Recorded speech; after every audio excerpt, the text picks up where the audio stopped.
Startup culture is certainly very different from a corporate culture.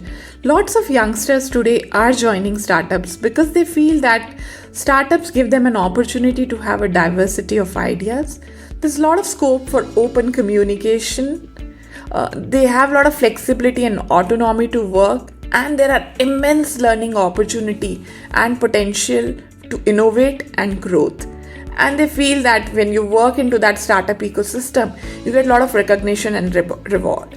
So as a startup founder, it is important that you create this culture within an organization where people find all these options prevalent and they find themselves comfortable to work, innovate, and create a solutions which is groundbreaking.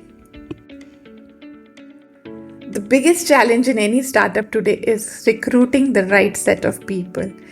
We keep hearing that it's difficult for us to find the people for our startups.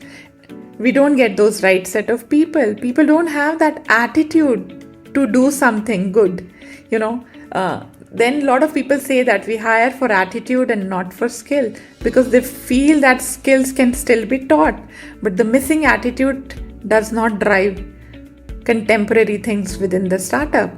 So passion in a team member is very important, and especially in an early stage, individual who are passionate will not just be looking for a job. They are into the vision and mission of the company. They are into building the product. They want to create that differentiation, right?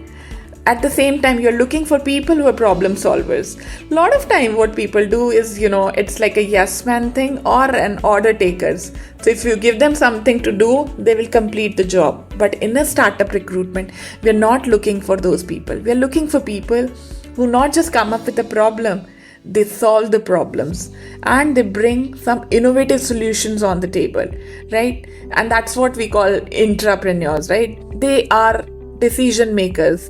They take initiative, they're responsible for their own decisions, and they think the organization as their own company and build the product. You are definitely looking for a team player, right? You can't work in isolation, you can't work in silos. And when there is a flat hierarchy system and a collaborative culture, working in a team is very, very crucial. You also need people who are not rigid. They're quite flexible and they're very comfortable to work in a startup environment where sometimes you have to work for long hours. Sometimes, you have to work on a typical problems. The challenges of a startup environment is much different than what you find in a corporate organizational structure. So you need people who got a lot of initiative taking skills. They're quite resilient and they know how to drive a team. You may like to explore some of these recruitment channels, for example, your personal network, your professional network, your college network, and in fact, placement offices of some of the institutions, the TPOs. In fact, you may also like to go, showing a project to some of the professors of the university and ask them to give 2 or 3 of their best students to work on the project with you, to work on the assignment with you. You can log into the platforms like LinkedIn, AngelList. They also provide you these recruitment options. Social networks is a popular tool these days. Incubators and accelerators also have a pipeline of startups. And there are people, who are interested to work on joint projects. Networking events, startup mixers. There are a lot of meetups happening these days. There are a lot of startup events happening. For example, you have TideCons, you have Startup Mahakumbh, you have, state government events like Vibrant Gujarat or Rising Rajasthan. Everywhere there is a lot of opportunity for startups.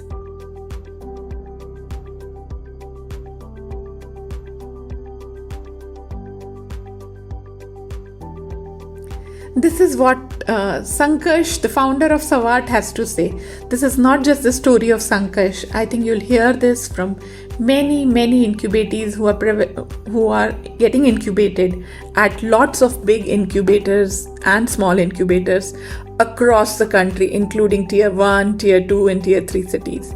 So, what Sankarsh has to say, he's saying that being part of an incubator provided us not just with the space to work, but a community to grow with. I can confidently say that without the incubator support, we would not be where we are today. So, most of the founders feel that because sometimes you don't have that knowledge what you have to build on. You don't have that support of community. You don't have that expertise that you require in the initial stage of your journey. An incubator is one-stop solution that provides you all the things together. What exactly an incubator offers to an incubatee?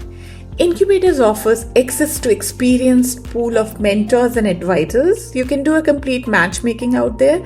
Incubators also helps you in identifying the right mentors and advisors related to your business. It gives you plenty of networking opportunity because most of the incubators keep running lots and lots of events, which includes workshops, hackathons, conferences, networking events, masterclasses, which will all give you an opportunity to connect with the people.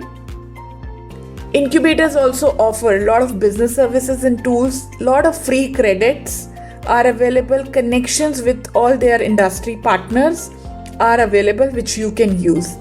They will give you an opportunity to use a lot of dashboards also.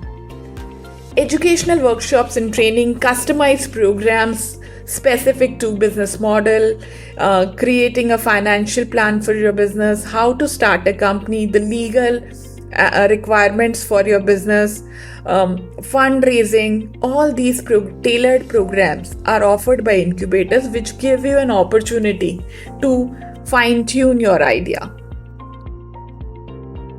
Incubator foremost in the end will help you to connect with the investors. They will help you to perform due diligence, how to prepare your term sheets and documents for agreements, etc., and help you to connect with a lot of investors. What we look for in an incubator is important, but at the same time, it is also important for us to see what do incubators look for in a startups. Do I get entry into any incubator that I think of? Probably no.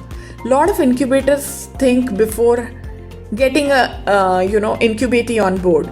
They would like to check it at least on some of these parameters, which includes that whether you got an innovative idea, is your startup idea going to create large impact? Have you got a committed and passionate team on board? Is your business model viable? And they're also going to see whether it fits with the incubator's expertise, because there are a lot of incubators who are sector agnostic. At the same time, there are incubators who deals into a particular domain. For example, you have a deep tech incubator or a health tech or a fintech or an agribusiness incubator. So they only deal it into the area of their expertise. So you have to check it based on those aspects as well.